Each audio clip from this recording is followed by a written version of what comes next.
May 25th, 2015, from Nassau's Veteran Memorial Coliseum in Uniondale, New York. It was WWE's Raw, and the main event had already happened at the opening of the show, and that was a tag team match with Dean Ambrose and Roman Reigns versus Seth Rollins and Kane.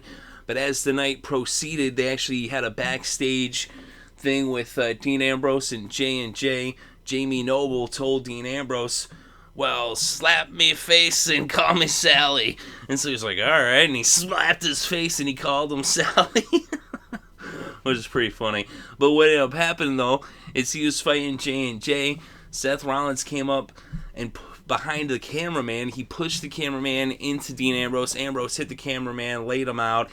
And so then they had another backstage thing where the cameraman, he showed up with Triple H and Seth Rollins and a couple of shady-looking D-techs, and they're like, oh yeah, is this the guy? And like you want to press charges? Like, but someone pushed me. He's like, yeah, he asked you a question.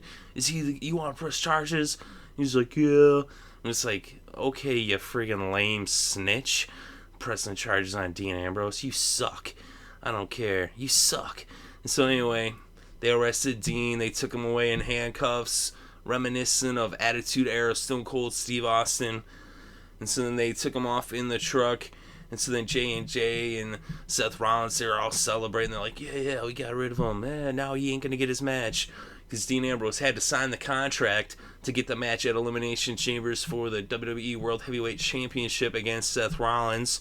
Because he had held them up, at a cinder block point. Last week on Raw, as he had Seth Rollins set up, laid out over those cinder blocks, ready to smash a chair on him. They agreed to the match. I thought it was kind of weird, though, that how that went down, because he didn't exactly let Seth Rollins up. He actually was going to hit him anyway. But then, Mercury saved him or whatever. But so as it was, they were trying to kind of back out of it. But they had the contract that said, if you want the match, you got to sign the contract. So now that he was in jail, how was he going to sign the contract? And so the Authority came out. And they were kind of, yeah, that's right, basking in their spoils of what they had done by getting Seth Rollins, not having to have an opponent at Elimination Chamber by having Dean Ambrose arrested. But then, just as Triple H is about to say that Seth Rollins won't have a match at WWE's Elimination Chamber on May 31st on the WWE Network at Corpus Christi, Texas, out comes Roman Reigns. And the camera was looking for him to come through the crowd. But no, he pulled the swerve. He came out on the ramp. He's the only guy who could, surprise people by coming down the ramp. So he came out on the ramp. He hit the ring. And that's when Triple H and Stephanie took off out the ring. Which is kind of interesting how, Triple H, he's Triple H. He was at WrestleMania versus Sting, right? He's still the cerebral assassin. Yet he never gets his hands dirty when it comes to Seth Rollins. How come he never helps Seth? He always just he's like, yeah, Kane's my muscle. I don't want to ruin my suit. He's like, do you know how much these suits cost? These suits cost $10,000. I'm not going to ruin this by doing a pedigree or an elbow drop. I'm going to let Kane handle my dirty work. So anyway, they started beating down on Roman Reigns. And Roman Reigns is getting all beat down. And they're like, yeah, what you think was going to happen? And just then we hear police sirens. It's like, whoa, what? Police sirens? Now were they going to arrest Roman? But wait, it's Dean Ambrose driving through the back of the arena in a Paddy Wagon, an NYPD Paddy Wagon. Apparently, at least from the looks of it anyway, he had beat up the police, stole their hat, stole their jacket, stole their billy club, stole their Paddy Wagon, and now he was back at the Nassau Coliseum, and he was coming for that contract. And so he drove down there, he hit the ring, and he just hit the ring like a bat out of hell. And it was J&J and Kane and Roman and Dean.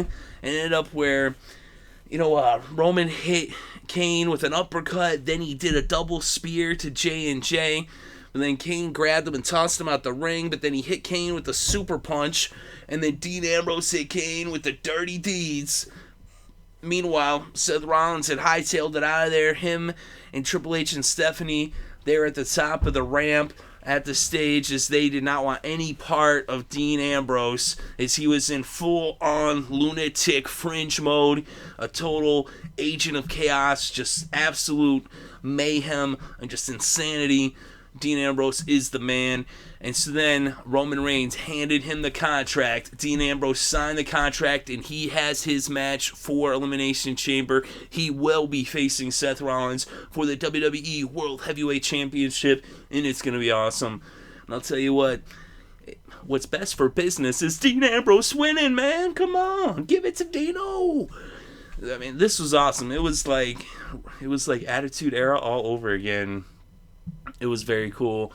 Said Dean Ambrose, I mean, he's like Stone Cold, but it's similar, but not the same.